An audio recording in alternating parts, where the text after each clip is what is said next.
સમાજની મીટિંગ સમાધાનની ફોર્મ્યુલાની વાત, પરંતુ અમરેલી પોલીસ પર ફરી એકવાર ઊભો થયેલો પ્રશ્ન કે શું સરઘસ કાઢવું જરૂરી હતું? તમે એને રિકન્સ્ટ્રક્શનનું નામ આપી દો, પરંતુ છતાંય એક છોકરી કે જેનો ગુનામાં એટલો મોટો હિસ્સો નહોતો, છતાં એની સાથે એવું વર્તન શું કામ કરવામાં આવ્યું? નમસ્કાર, આપની સાથે હું દેવાંશી.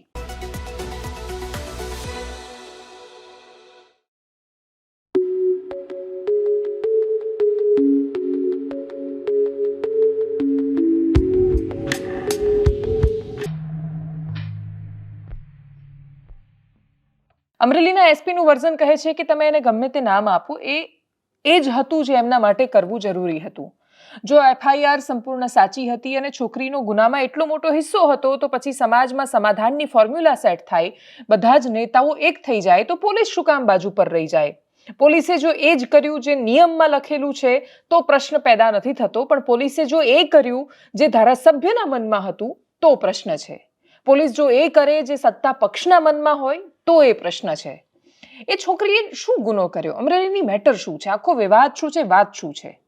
એક છોકરી જેની ઉંમર 30 વર્ષ પણ જેને પૂરા નથી થયા, નોકરી કરે છે, 10,000 રૂપિયાનો પગાર છે, મા બાપ પણ એટલી સારી આર્થિક પરિસ્થિતિમાં નથી, અને એના માલિક એને જ્યારે કે અને એક લેટર ડ્રાફ્ટ કરીને મૂકે તો ગુનામાં સંડોવણીના સ્વરૂપમાં તમે એની અટકાયત કરો, પરંતુ છતાંય તમે ગુનાવાળી જગ્યાએ લઈ જઈ રહ્યા છો એમ કરીને પોલીસ એની સાથે એનું સરઘસ ફેરવતા લઈ જાય. અને એ સરઘસ શબ્દ એટલે આવ્યો કેમ કે અમરેલીના વોટ્સએપ ગ્રુપમાં, ભારતીય જનતા પાર્ટીના અનેક વોટ્સએપ ગ્રુપમાં એવું લખવામાં આવ્યું કે વરઘોડો બરાબરનો નીકળ્યો છે. હવે બધાને યાદ રહેશે, આ છોકરીનો વરઘોડો કાઢવાની વાત નહોતી. રાજનૈતિક સમસ્યામાં એવું 100% હોઈ શકે કે અમરેલીના ભારતીય જનતા પાર્ટીના ધારાસભ્ય કૌશિકભાઈ વેકરિયાને ફસાવવામાં આવતા હોય, એમના પર ખોટા આરોપો મૂકવામાં આવતા હોય, આવનારા સમયમાં એમની છબીને ધૂમિલ કરવાનો પ્રયત્ન કરવામાં આવતો હોય, એમને રાજનૈતિક નુકસાન થઈ શકે, બધી વાતો સાચી, પણ ટાઈપ કરવાવાળી વ્યક્તિ આદેશનું પાલન કરી રહી છે, એનું કામ છે. એ પોતાનું કામ માત્ર કરવાથી એક વ્યક્તિને જો તમે વરઘોડા સુધી લઈ આવતા હોય તો એ તમારી એ માનસિકતા પણ બતાવે છે કે તમારી સામે થયેલું ષડયંત્ર, એમાં તમે નાના પ્યાદાઓને પણ વચ્ચે નાખીને એવું કહેવા માંગો છો કે આમાં અમે જે ધારીશું એ કરીશું. બાકીના જે લોકો પકડાયા એ લોકોએ તો ત્યાં સુધી કહ્યું, એમના ત્યાં સુધીની માહિતી સામે આવી કે જે મનીષ વગાસિયા છે એમના પત્નીએ તો દિલ્હી પણ ફોન કરીને નેતાઓને કહ્યું કે અમે હવે પછી તમારા નામ બોલી દઈશું. આ અમરેલીની લોકલ રાજનીતિનો સવાલ છે. અમરેલી ખૂબ મહત્વની રાજનીતિનું કેન્દ્ર રહ્યું છે. આ એવો જિલ્લો છે કે જ્યાંથી દિગ્ગજ નેતાઓ આવ્યા છે. દિલીપ સંઘાણીથી માંડીને પુરુષોત્તમ રૂપાલા, રાજ્યના પહેલા મુખ્યમંત્રી જીવરાજ મહેતાએ અમરેલીએ આપ્યા છે. અમરેલીનો બહુ લાંબો રાજનૈતિક ઇતિહાસ રહ્યો છે. અમરેલી હવે પાટીદાર રાજનીતિનો પણ ગઢ રહ્યું છે. હવે આ રાજનીતિના ગઢની વચ્ચે એ પરસ્પર ખેંચતાણમાં પીસાય છે એક છોકરી અને એનો પરિવાર, એવો પરિવાર કે જેની પાસે જઈને એવો વિડીયો બનાવવામાં આવે છે કે વિડીયો બનાવો કે ધારાસભ્ય અમારા સંપર્કમાં છે ને અમને મદદ કરશે, નહીં કરો તો જામીન નહીં મળે, જામીન મળશે એવી લાલચમાં અને લાલસામાં વાત તો કરી દેવામાં આવે છે, પણ આખરે વાત ફેલાઈ જાય છે. સાવરકુંડલાના ધારાસભ્ય મહેશ કસવાલા પણ આમાં ખોટી રીતે ચર્ચામાં આવ્યા છે. ખોટી રીતે ચર્ચાનો મતલબ એ છે કે એમણે એવું કહ્યું કે એમણે વાત કરી છે પરિવાર સાથે, ત્યાંથી તરત જ સામે આવ્યો કે અમારી સાથે કોઈ સંપર્ક નથી કર્યો, ગામ ક્યાં આવ્યું એ પણ મહેશ કસવાલાને ખબર નથી. તો મહેશ કસવાલા વચ્ચે સમાધાનની ફોર્મ્યુલા સેટ કરવા માટે કે પછી એ શાંતિ ગોઠવવા માટે આવ્યા તો ખરા, પણ એ એવી ભૂમિકા ન બની શકી કે જેના કારણે વિવાદ શાંત થાય. ઉપરથી વિવાદ વધી રહ્યો છે. આ વધેલો વિવાદ એ અનેક નિવેદનો લઈને આવી રહ્યો છે. સૌથી મહત્વની ભૂમિકા અમરેલીના કોંગ્રેસના નેતા જેનીબેન ઠુમ્મરની દેખાઈ રહી છે. એ આખી રાત પરિવારની સાથે રહ્યા હતા. પરિવારની દીકરી છું એવું કહીને ત્યાં રોકાયા, અને એના પછી એમણે જ્યારે વાત કરી ત્યારે ખૂબ ગંભીર આરોપ લગાવ્યા છે. એમણે તો ત્યાં સુધી કહ્યું કે આ પાટીદાર સમાજની નહીં, ગુજરાતની દીકરી છે અને કોઈ પણ દીકરી સાથે આવું ન થવું જોઈએ. સૌથી મોટું કન્સર્ન એ સામાજિક સમસ્યા છે. સામાજિક સમસ્યા એ દ્રષ્ટિકોણથી છે કે છોકરીના લગ્ન બાકી છે. જે છોકરીના લગ્ન બાકી છે, જે પોતાના અને પરિવારના ભવિષ્ય માટે નોકરી કરી રહી છે, પોતાનું ગુજરાન ચલાવી રહી છે, એ છોકરીનો તમે કોઈ ગુનેગારોનો વરઘોડો નીકળતો હોય અને એનું એક સરઘસ કાઢતા હોય એ રીતે તમે એને ન ફેરવી શકો. આ બહુ જ સરળ વાત છે. એ નીતિ નિયમોને આધીન છે એવું આજે પણ અમરેલીના એસપી કહી રહ્યા છે. જ્યારે અમારા પત્રકાર પાયલ રાઠોડે એમની સાથે વાત કરી ત્યારે અમરેલી એસપીએ શું કહ્યું, મહેશ કસવાલાની શું પ્રતિક્રિયા આવી, જે સાવરકુંડલાના ધારાસભ્ય છે ડોક્ટર ભરત કાનાબારે પણ કહ્યું, ઘીના ઠામમાં ઘી પડ્યું અને આવતીકાલે હવે છોકરી કદાચ રાત સુધીમાં અથવા આવતીકાલે બહાર પણ આવી જશે અને એના પરનો કેસ છે એ પણ વિથડ્રો કરી દેવામાં આવે એવી પણ સંભાવનાઓ છે. પોલીસ પર બહુ મોટું પ્રશ્નાર્ચિહ્ન લાગી ગયું છે. એટલું મોટું લાગ્યું છે કે એના મીમ સોશિયલ મીડિયા પર વાયરલ થઈ રહ્યા છે, જેમાં અમરેલીની પોલીસ અને પોલીસની શું પરિસ્થિતિ છે એના પર પણ ઘણી બધી મજાક બની રહી છે. પોલીસની મજાક કોઈ સંજોગોમાં ન બનવી જોઈએ. પોલીસ એ માત્ર આ રાજ્યનું નહીં, દરેક રાજ્યનું એવું રક્ષણાત્મક કવચ છે કે જો એ કવચમાં કાટ લાગે છે તો એનો ફાયદો હંમેશા એ લોકો ઉપાડે છે, એનો ગેરફાયદો એ લોકો ઉપાડે છે જે લોકો એ કવચને તોડીને રાજ્યને નુકસાન કરવા માંગતા હોય છે. પોલીસ એ આપણું ગૌરવ છે, આપણું સ્વાભિમાન છે. પોલીસની છબી જ્યારે ધૂમિલ થાય છે ત્યારે એ રાજ્યને બીજી દિશા આપીને જતી હોય છે. અમરેલીમાં જે તે સમયે નિર્લિપ્ત રાયનો જે સમય રહ્યો એ ખૂબ ચર્ચામાં રહ્યો, વિવાદોમાં રહ્યો, પણ જરૂરી હતું પોલીસનો ડર લાગવો.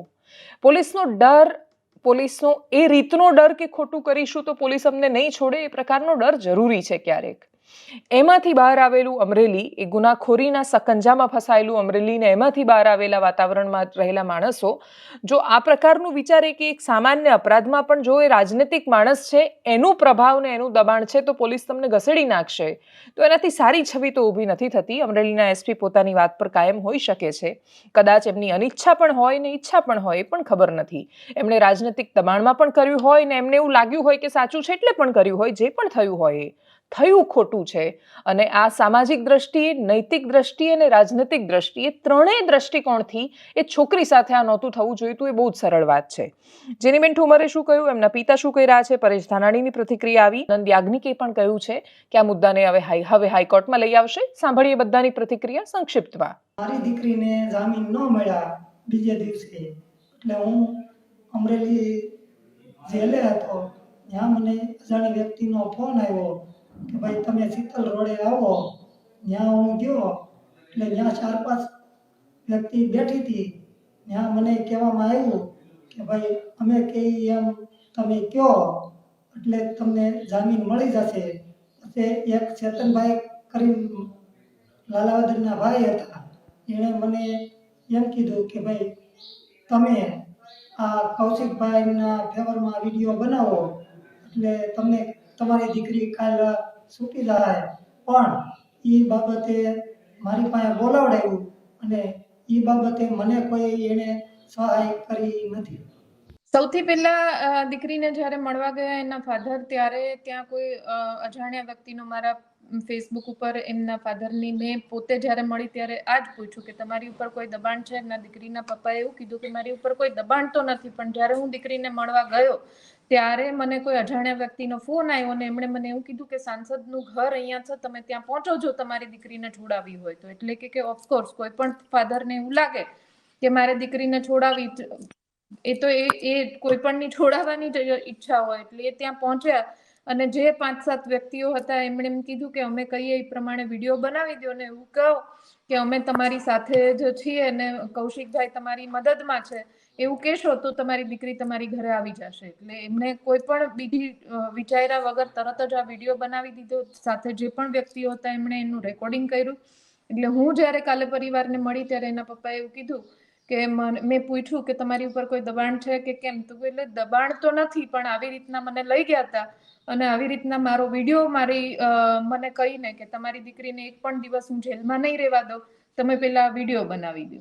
એટલે કે મેં વિડીયો બનાવી દીધો, પણ પછી તો એના માટેની કોઈ કાર્યવાહી થઈ નથી. એટલે આજે ફરી એમણે વિડીયો બનાવ્યો અને એ પણ મારા સોશિયલ મીડિયાના માધ્યમથી મૂક્યો છે.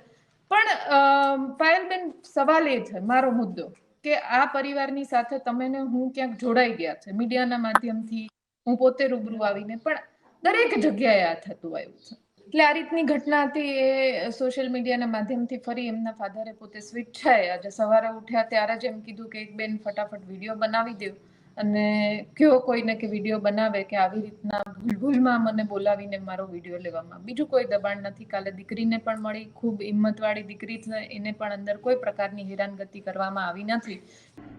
અને અમરેલીની પોલીસે જે એસઓજી હોય કે પછી ડીસીબી ક્રાઇમ હોય, સાયબર સેલ હોય, જેણે પણ આ કર્યું તેની સામે અમે બંધારણની મર્યાદા અને કાયદાની મર્યાદામાં રહીને લડીશું અને પ્રસ્થાપિત કરવાનો પ્રયત્ન કરીશું એ કાયદો ફરીથી, કે ગુજરાતની પોલીસ અને કાઠિયાવાડની પોલીસને આ પ્રકારની સજા કરવાનો કોઈ અધિકાર નથી. ન પહેલાં હતો, ન અત્યારે છે, અને ભવિષ્યમાં આ પ્રકારના પ્રસંગો ન થાય તે રોકવા માટેનો પ્રયત્ન કરીશું. અને કાલે જે મુખ્ય સમાચાર હતા એ ફરી એકવાર સમાચારનું કેન્દ્ર એટલે છે કેમ કે બનાસકાંઠા જિલ્લો છૂટો પડવાની વાત, વાવ અને થરાદ અલગ જિલ્લો, બનાસકાંઠા અલગ જિલ્લો, સાંજ પડતા સુધીમાં જ 9 મહાનગરપાલિકાઓના આવેલા નોટિફિકેશનની સાથે 9 નવા મ્યુનિસિપલ કમિશનરની નિમણૂક, જિલ્લાના જે કલેક્ટર હતા એની વહીવટદાર તરીકેની નિમણૂક, સરકારે ફટાફટ બધા જ પરિપત્રો બહાર પાડી દીધા છે. ચૂંટણી માટે જે મતદાતાની યાદી બનાવવાની હતી એની પણ બધી જાહેરાતો થઈ ગઈ છે. એક પછી એક નોટિફિકેશન આવતા ગયા અને બનાસકાંઠામાં એક પછી એક તાલુકામાં વિરોધનો વંટોળ શરૂ થતો ગયો. આ વિરોધનો વંટોળ મુખ્યત્વે 3 તાલુકામાંથી સામે આવ્યો છે: કાંકરેજ, ધાનેરા અને દિયોદર. દિયોદર વાસીઓ ત્યાં તો એક ગ્રુપ પણ ચાલતું હતું અને એમની એવી અપેક્ષા હતી કે ઓગઢ જિલ્લો બને. બિલકુલ એ જ અપેક્ષા કાંકરેજના વાસીઓને પણ હતી કે કાં તો અમને પાટણ સાથે જોડી દો, કાં તો રાધનપુર અલગ જિલ્લો બનાવો અને કાં તો પછી યથાસ્થિતિ જેમ છે એમ બનાસકાંઠામાં રહેવા દો. ટેવાઈ ગયા છીએ, સારી પરિસ્થિતિ નથી પણ ટેવાયેલા છીએ. અને એટલે જ એમનું કહેવું છે કે થરાદ એમને અવળું પડે છે. બહુ જ ઇન્ટરેસ્ટિંગલી હું જ્યારે ગૂગલ પર બંનેના લોકેશન સર્ચ કરી રહી હતી કે કાંકરેજથી થરાદ કેટલું થાય અને કાંકરેજથી પાલનપુર કેટલું થાય, તો જે ગૂગલ પર તમને જે બતાવે છે લોકેશન એ પ્રમાણે થરાદ એમને નજીક પડે છે અંતરની દ્રષ્ટિએ. પણ કાંકરેજ સાથે સમસ્યા એ છે કે એમનું કેવું છે કે પાલનપુર સાથે તો એમનો એક હાઈવે કનેક્ટેડ છે, એ ફટાફટ પહોંચી શકે છે. થરાદ સાથે એમના કોઈ સામાજિક સંપર્કો પણ નથી. કાંકરેજના ઓલમોસ્ટ માણસો એવા હશે કે જેણે થરાદ જોયું જ નહીં હોય, થરાદ એમને જીવનમાં જવાનું નહીં થયું હોય. એમના માટે થરાદ બહુ નવું અને અવળું પડશે. એ સામાજિક રીતે પણ એ બાજુથી નથી જોડાયેલા, રાજનીતિક રીતે પણ નથી જોડાયેલા, બાકીના વ્યવહારો અને સમજ પણ એમની પાસે નથી. એમનું જે પણ કનેક્શન છે એ બધું જ પાટણ સાથે કે રાધનપુર સાથે છે. રાધનપુર સાથે એકદમ, અને સૌથી મોટી વાત કાંકરેજ એ બનાસના કાંઠે આવેલું છે, એટલે બનાસ નદીના કાંઠે આવેલો તાલુકો એ વાવ થરાદમાં આવે એનાથી પ્રશ્ન છે. ભારતીય જનતા પાર્ટી સાથે સંકળાયેલા મોટા ભાગના લોકો આ વાતનો વિરોધ દર્શાવી રહ્યા છે. ધારાસભ્ય કીર્તિસિંહ વાઘેલાને પ્રશ્ન પૂછવામાં આવ્યો છે ત્યારે એમણે હું રજૂઆત કરીશું એ પ્રકારનો જવાબ આપ્યો છે. પણ મોટા ભાગે જે લોકો જોડાયેલા છે સરકારમાં, એમની અનિચ્છાએ તો આ થયું ન હોય. એ પોતાની રીતે જોડાયેલા જ હોય નિર્ણય સાથે, એમને ન ખબર હોય એવું શક્ય નથી, કેમ કે તો સંગઠનના પણ નેતા છે. એટલે દરેકની જાણમાં થયું છે, પણ એ જાણ રાજનેતાઓની જાણ હતી. સામાન્ય માણસોના પ્રતિભાવો કદાચ નહોતા લેવામાં આવ્યા, મોટા ભાગે નથી લેવામાં આવતા. એનું જ આ પરિણામ છે. ગિનીબેન ઠાકોરે જ્યારે પહેલી પ્રતિક્રિયા આપી હતી ત્યારે આ જ આપી હતી. આ જ વિષય પર અમૃતજી ઠાકોર છે, એમણે પણ કહ્યું કે કાંગ્રેસ સાથે અન્યાય કર્યો છે. ધારાસભ્ય જ્યારે આ કહી રહ્યા છે, દિયોદરના લોકોએ તો સજ્જડ બંધ પાડીને પોતાનો વિરોધ દર્શાવ્યો. ધાનેરાના લોકોનું પણ એવું જ કહેવું છે. ધાનેરામાંથી મિશ્ર પ્રતિભાવો આવી રહ્યા છે. સમસ્યા પણ એ છે કે અનેક જિલ્લાના અનેક તાલુકાઓ એવા છે પાલનપુર સાથે જોડાયેલા હતા, તો એમને શું મળ્યું એ પ્રશ્ન છે. થરાદ વાવ સાથે જોડાશે તો કદાચ કંઈક મળે કે શું એ ખબર નથી. પણ આ અસમંજસમાં 3 તાલુકામાંથી આવેલા સજ્જડ બંધથી માંડીને આક્રોશના જે દ્રશ્યો છે એ જોવા જરૂરી છે. અપેક્ષા એટલી રાખીએ કે નવી વસ્તુ આવે અને એનો રેઝિસ્ટન્સ, એની સામે અસ્વીકારનો ભાવ આવે, એ બહુ સ્વાભાવિક છે. કોઈ પણ વસ્તુ નવું લાવવામાં આવે ત્યારે માણસ પહેલાં તો ના જ પાડવાનું છે. પહેલાં ના પાડવી અથવા પહેલાં ડિફેન્સિવ મોડમાં આવી જવું એ માણસનો સ્વભાવ છે. પણ જો માત્ર રાજનૈતિક કારણોસર આ તાલુકાઓને જોડી રાખવામાં આવ્યા હોય વાવ થરાદમાં, તો જેમની સગવડ માટે કરવામાં આવ્યું છે એને જો અગવડ લાગે છે તો સરકાર શું કરશે? સાંભળીએ પ્રતિક્રિયાઓને જે આવી છે સામે કાંકરેજ, ધાનેરા અને દિયોદરથી.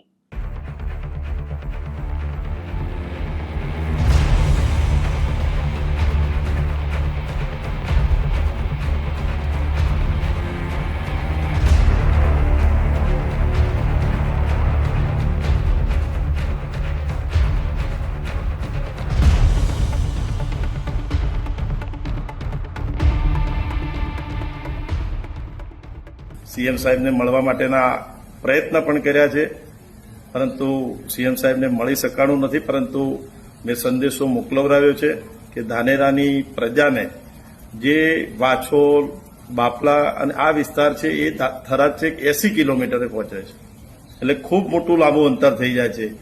જે ખિંમત સાઈડનો ભાગ છે એ વિસ્તાર માટે તો અમારા સમગ્ર વિસ્તારની માગણી છે સરકાર પાસે કે ધાનેરા તાલુકાને પાલનપુર જિલ્લામાં જ રાખે અને પાલનપુર જિલ્લાની અંદર પણ 6 તાલુકા છે એની જગ્યાએ 7 તાલુકા તરીકે રહે તો લોકોની સુખાકારી માટે, લોકોની જે સગવડ છે અને હર હંમેશો ડેરી સાથે, બેંક સાથે આખો તાલુકો કનેક્ટ છે, તો એ બધાને અનુકૂળતા પણ સમગ્ર વિસ્તારને રહે તો મારા વિસ્તારના બધા જ લોકોની જે ડિમાન્ડ છે, બધા લોકોની જે માંગ છે, એ આપના મીડિયાના મારફત પણ હું સરકારને કહેવા માંગુ છું કે ધાનેરા તાલુકો એ બનાસકાંઠાની અંદર જ રહે એવી અમારી સૌની માંગ છે.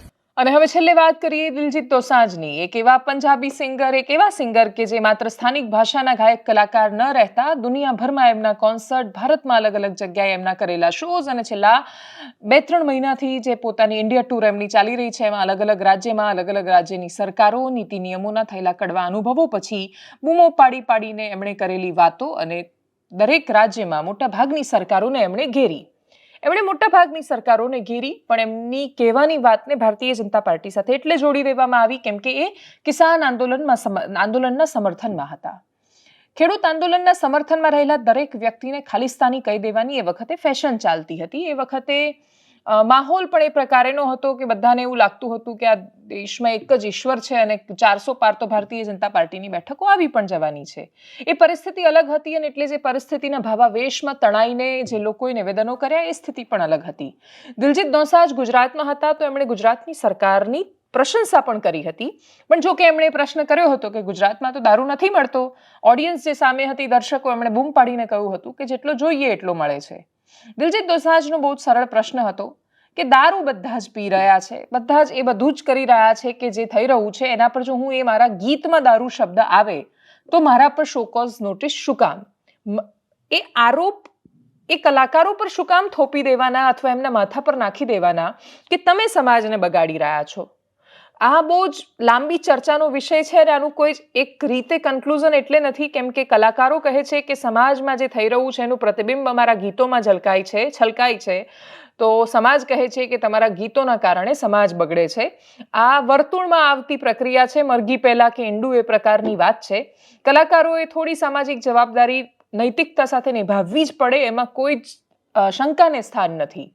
પણ દારૂ શબ્દ વાપરવાથી દિલજીત દોસાંજ પર જો પ્રશ્ન થાય તો એ સમાજ અને સરકાર બંનેની બેવડી નીતિ છે અને બંનેનો દંભ છે.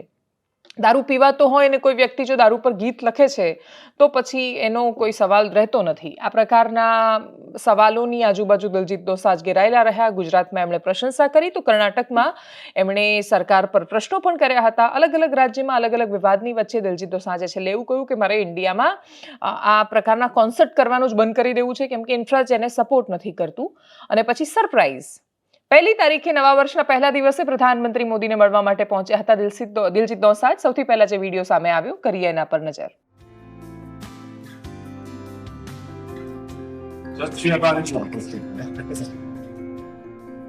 हिंदुस्तान के गांव का एक लड़का जब दुनिया में नाम रोशन करता है तो अच्छा लगता है.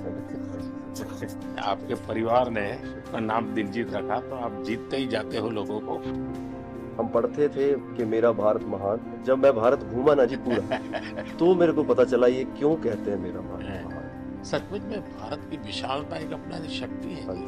हम लोग एक वाइब्रेंट सोसाइटी है. भारत में सबसे बड़ा तो जादू जिसको कहूँ तो वो योग. जिसने योगा को अनुभव किया वो उसकी ताकत जानता है. हाँ जी, मैंने आपका इंटरव्यू देखा था सर अभी हाल ही में. हमारे लिए आप प्रधानमंत्री एक बहुत बड़ा पद है तो हम शायद एक जो उसके पीछे एक माँ और बेटा और इंसान है वो कई बार वो क्योंकि एक औहदा बहुत बड़ा है. जब आप अपने माँ को लेके और गंगा मैया को लेके वो दिल भरा वो टच होता था. एक्चुअली ये दिल से बात निकली है तभी दिल तक गई. દિલજીતનું પ્રધાનમંત્રીને મળવું, એમના માટે ગીત ગાવું, ખૂબ સુંદર મજાનો એક સંદેશ ઉભરીને સામે આવવો, સોફ્ટ કોર્નર દેખાવો, એ જોવાના આ ઘટનાને જોવાના બહુ બધા દ્રષ્ટિકોણ છે. સૌથી મહત્વનું એ છે કે સરકારની અને જે તે સમયે પ્રધાનમંત્રી મોદીની ખુલીને ટીકા કરી હોવા છતાં પ્રધાનમંત્રી મોદી દિલજીત દોસાંજને મળે છે, એની સાથેનો વિડીયો છે સોશિયલ મીડિયા પર શેર કરે છે અને એ નરમાશ દેખાય છે જે બંનેના વર્તનમાં એકબીજાની સાથે જોવા મળી રહી છે. પ્રધાનમંત્રીની ટીકા કરતા માણસો પણ એ વાત માને છે કે પીએમ સંબંધો બનાવી જાણે છે. નરેન્દ્રભાઈ મોદી એ સંબંધોને જાળવી પણ જાણે છે અને કપરા સમયમાં એ ફોન કે મેસેજ પણ કરે. એટલે તમારા સારા સમયમાં ફોન કે મેસેજ આવ્યો હોય કે ન આવ્યો હોય, જો તમે એમના સંપર્કમાં એકવાર પણ આવ્યા છો તો પ્રધાનમંત્રી ફોન કરે છે. ફોન કરીને પૃચ્છા કરે છે કે શું થઈ રહ્યું છે, તબિયત કેવી છે, મમ્મીને કેવું છે, પપ્પાને કેવું છે. જો કોઈનું મૃત્યુ થાય તો પણ સૌથી પહેલો આવતો ફોન એ મોટા ભાગે નરેન્દ્ર મોદીનો હોય છે. આ પ્રકારના એમના સંબંધોનું દિલજીત દોસાંજની વાતને ભલે જે લોકો ખૂબ નવી રીતે જોઈ રહ્યા હોય, ગુજરાતમાં વર્ષો સુધી રિપોર્ટિંગ કરેલા માણસો એ વાતને વારંવાર કહી ચૂક્યા છે કે નરેન્દ્ર મોદીની રાજનીતિ પહેલેથી અને વર્ષોથી આવી રહી છે.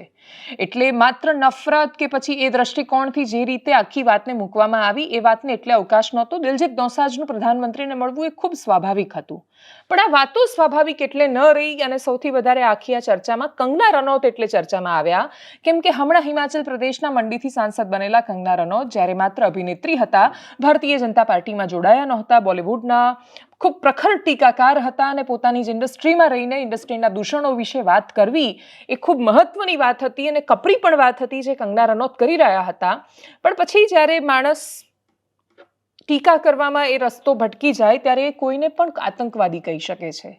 કંગના રનૌતનો એ ફેસ બહુ લાંબો ચાલ્યો કે જેમાં એમણે એ ખેડૂત આંદોલન સાથે સહમત નથી, ખેડૂત આંદોલનમાંથી ઘણા બધા એવા અરાજકતાના દ્રશ્યો સામે આવ્યા અને એ સૌથી મોટી વાત ખાલિસ્તાની ઝંડો લહેરાવવાની વાત હતી જે અને ધર્મનો રિલિજિયસ ઝંડો જ્યારે તમે તિરંગાને હટાવીને લહેરાવો છો લાલ કિલ્લા પર અને એ પણ પવિત્ર દિવસે, ત્યારે પ્રશ્નો થવા સ્વાભાવિક હતા.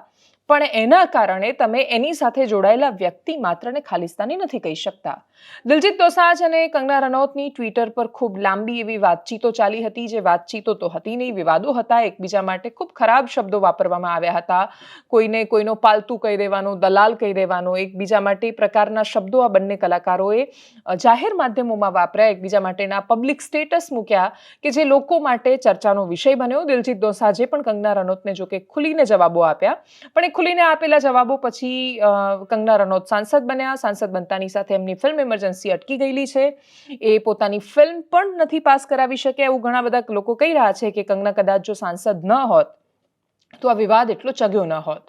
ક્યાં સુધી વિપક્ષ પર કંગના રનૌત એ વાતનો આરોપ લગાવતું રહેશે કે વિપક્ષના કારણે આ ફિલ્મ પાસ નથી થઈ રહી. સેન્સર બોર્ડ એ કોંગ્રેસ પક્ષ કે પછી બાકીની કોઈ પાર્ટીઓ પોતાના ઘરેથી નથી ચલાવતી. કંગના રનૌતે જે તે સમયે આંદોલન પર ઉભેલી એક સ્ત્રી કે જેને પૈસા લઈને આટલા રૂપિયા લઈને ત્યાં પ્રોટેસ્ટ કરવા માટે બેઠી છે એ પ્રકારની પણ વાતો કરી. ત્યારે પણ દિલજીત દોસાંજ સાથે એમની ખૂબ ગંભીર ચર્ચાઓ થઈ હતી અને જેમાં એકબીજા પર એ લોકોએ એ ભાષામાં વાત કરી હતી જે આમ તો જાહેર માધ્યમોની ભાષા નથી, પરંતુ છતાંય એમના મનમાં એકબીજા માટે કેટલી ઘૃણા છે ખુલીને સામે આવ્યું હતું. એ સામે આવ્યા પછી કંગના રનૌત ધી લલ્લન ટોપમાં જ્યારે પોતાની ફિલ્મ આવી રહી હતી, એ રિલીઝ પહેલાં ઇન્ટરવ્યૂ આપી રહ્યા હતા, ત્યારે ઇન્ટરવ્યૂમાં એમણે એક ફરિયાદ વ્યક્ત કરી હતી કે પ્રધાનમંત્રી મોદી એમને મળવાનો સમય નથી આપતા. ગૃહમંત્રી અમિત શાહને પણ મળવાનો એમણે સમય વારંવાર માંગ્યો છે પણ એ સમય નથી આપતા. કંગના રનૌત કદાચ રાજનીતિમાં નવા છે અને એટલે જ જે વાત જાહેર માધ્યમોથી એમણે જે તે સમયે ન કહેવી જોઈએ એમણે કહી દીધી વાત અને એ વાત પછી ખૂબ વાયરલ થઈ. હવે એ વિડીયોને દિલજીત દોસાંજની મુલાકાતના વિડીયો સાથે શેર કરવામાં આવી રહ્યો છે અને જેમાં એ વાત કહેવામાં આવી રહી છે કે ભલે દિલજીત દોસાંજ ક્રિટિક છે એને મળે છે, ભારતીય જનતા પાર્ટીને સૌથી વધારે નુકસાન જો કોઈ કરી રહ્યું હોય વર્તમાનમાં તો એ એવો વર્ગ છે કે જે એમનો સમર્થક છે પણ કટ્ટર સમર્થક છે અને એવો સમર્થક છે કે જે પ્રધાનમંત્રી, RSS એ દરેકને એ લોકો ઈચ્છે એ રીતે જ કામ કરવા જોવા માંગે છે. એટલે જો એમની અપેક્ષા કરતાં થોડું પણ અલગ કામ થાય તો એ એમની ટીકા કરવામાં કે એમના માટે પણ બેફામ બોલવામાં રોકાતા નથી. અને એટલે જ એ લોકો આ તસવીરને જોડીને કહી રહ્યા છે કે ઘરના છોકરા ઘંટી ચાટે ને પાડોશીને આટો, કે કંગના રનૌત જેવા સાંસદો છે એમને પ્રધાનમંત્રી મળતા નથી, એ લોકોની વાતો સાંભળવામાં નથી આવતી અને જેટલા લોકો ટીકાકાર રહ્યા છે નરેન્દ્ર મોદીના એ બધાને સાંભળી રહ્યા છે. સૈફ અલી ખાનથી માંડીને કપૂર પરિવારથી માંડીને આલિયા ભટ્ટથી માંડીને શાહરૂખ ખાનથી માંડીને એ દરેક માણસો, શાહરૂખ ખાન સલમાન ખાનની ગમે તેટલી ટીકા થાય પરંતુ એ લોકોના ખૂબ વર્ષોથી સંબંધો પ્રધાનમંત્રી મોદી સાથે ખૂબ સારા રહ્યા છે. વ્યક્તિગત સંબંધો આમિર ખાન જેવા લોકો સાથેના પણ, એવા કલાકારો સાથેના પણ પ્રધાનમંત્રીના મુલાકાતની એમની તસવીરો સામે આવતી રહી છે અને એટલે જ આ વાતને એ વર્ગ ખૂબ ટીકાની રીતે જોઈ રહ્યો છે, જે લોકો આખી આ વાતને અલગ રીતે મૂકી રહ્યા છે. એ વર્ગ એવો છે કે જે RSSના વડા મોહન ભાગવત જ્યારે કોઈ ટિપ્પણી કરે છે ત્યારે એ RSSની સામે પડી જાય છે. ભારતીય જનતા પાર્ટીના નેતાઓ જો કંઈક થોડી ઘણી પણ બુદ્ધિપૂર્વકની વાત કરે તો એ પ્રકારનું વર્તન કરે છે. આ એવો વર્ગ છે કે જે ખૂબ મોટું એક ફંક્શન થઈ રહ્યું હોય, આયોજન થઈ રહ્યું હોય અને એ આયોજનમાં બિહારના ખૂબ જાણીતા ગાયક કલાકાર જો આવીને એક ગીત ગાય અને જેમાં એ રઘુપતિ રાઘવ રાજારામ આ ગીત ગાતા ગાતા ઈશ્વર અલ્લાહ તેરો નામ સબકો સન્મતિ દે ભગવાન જેવું ગીત ગાય તો એ બૂમો પાડે છે, નારા લગાવે છે ને પછી એ ગાયક કલાકાર પાસે માફી મંગાવે છે કે તમારું દુસ્સાહસ કેવી રીતે થયું કે તમે આ ગીત ગાયું. એ માફી માંગે છે ને તો એ સમજતા નથી અને લઈને નીકળી જાય છે, એ સભાખંડની બહાર નીકળે છે. આ પ્રકારનું માનસ છે લોકોમાં ઊભું થયું એ ઇલેક્શન સમયે કદાચ બહુ કામે લાગી શકે, પણ બાકીના વર્ષોમાં સરકારને સરકારની જેમ ચાલવામાં ખૂબ નુકસાન કરતા હોય છે. જ્યારે ચૂંટણી પૂરી થઈ જાય અને જીત હારનો ફેંસલો થઈ જાય, નિર્ણય થઈ જાય, ત્યારે પ્રધાનમંત્રી આખા દેશના થઈ જતા હોય છે. દેશના દરેક વ્યક્તિ એમને એટલા જ હકથી પોતાના માની શકે છે જેટલા બાકીના લોકો માનતા હોય છે, અને ભેદભાવ ન કરવો એ આ દેશના બંધારણની મૂળતઃ વાત છે. જો આ વાત પ્રધાનમંત્રી ફોલો કરતા હોય, એને અનુસરતા હોય, જો RSSના વડા એવું નિવેદન આપે કે હવે દરેક જગ્યાએ તમે આ કરવાથી હિન્દુ નેતા નહીં બની શકો, તો એ વાતોની પ્રશંસા થવાની જગ્યાએ માત્ર એની આલોચના અને એ લોકોને એ જ રીતે જોવાની અપેક્ષા જો રહેશે જેવી તમે ચૂંટણી દરમિયાન એમને જોયા, તો અઘરું રહેવાનું છે. કલાપી કહેતા કે જે પોષતું એ જ મારતું, આ ક્રમ દિશે કુદરતી ભારતીય જનતા પાર્ટી માટે હવે સૌથી મોટો પડકાર એ અંધભક્તોની ફોજ બની છે, જે ભાજપને એ રીતે જોવા માંગે છે, જે એમની ઈચ્છાને જે એમનું મન થાય છે એ રીતે નહીં, જે રીતે આ દેશનું બંધારણ કહે છે. અપેક્ષા રાખીએ કે દિલજીત દોસાંઝ સાથે પ્રધાનમંત્રીની મુલાકાતને ખૂબ સુંદર સંગીતમય મુલાકાતની જેમ પણ યાદ રાખી શકાય કે જેમાં દિલજીત દોસાંઝ ગીત ગાઈ રહ્યા છે અને ટેબલ પર પ્રધાનમંત્રી તબલા વગાડી રહ્યા છે. એનાલિસિસમાં અત્યારે બસ આટલું. જો આપ અમને યુટ્યુબ પર જોઈ રહ્યા છો તો સબસ્ક્રાઇબ કરો, ફેસબુક પર જોઈ રહ્યા છો તો ફોલો કરો, અમારા વિડીયોને શેર કરો, અને સૌથી મહત્વની વાત, નવા વર્ષમાં નવો સંકલ્પ કરીએ, રસ્તા પર કચરો ન ફેંકીએ. નમસ્કાર.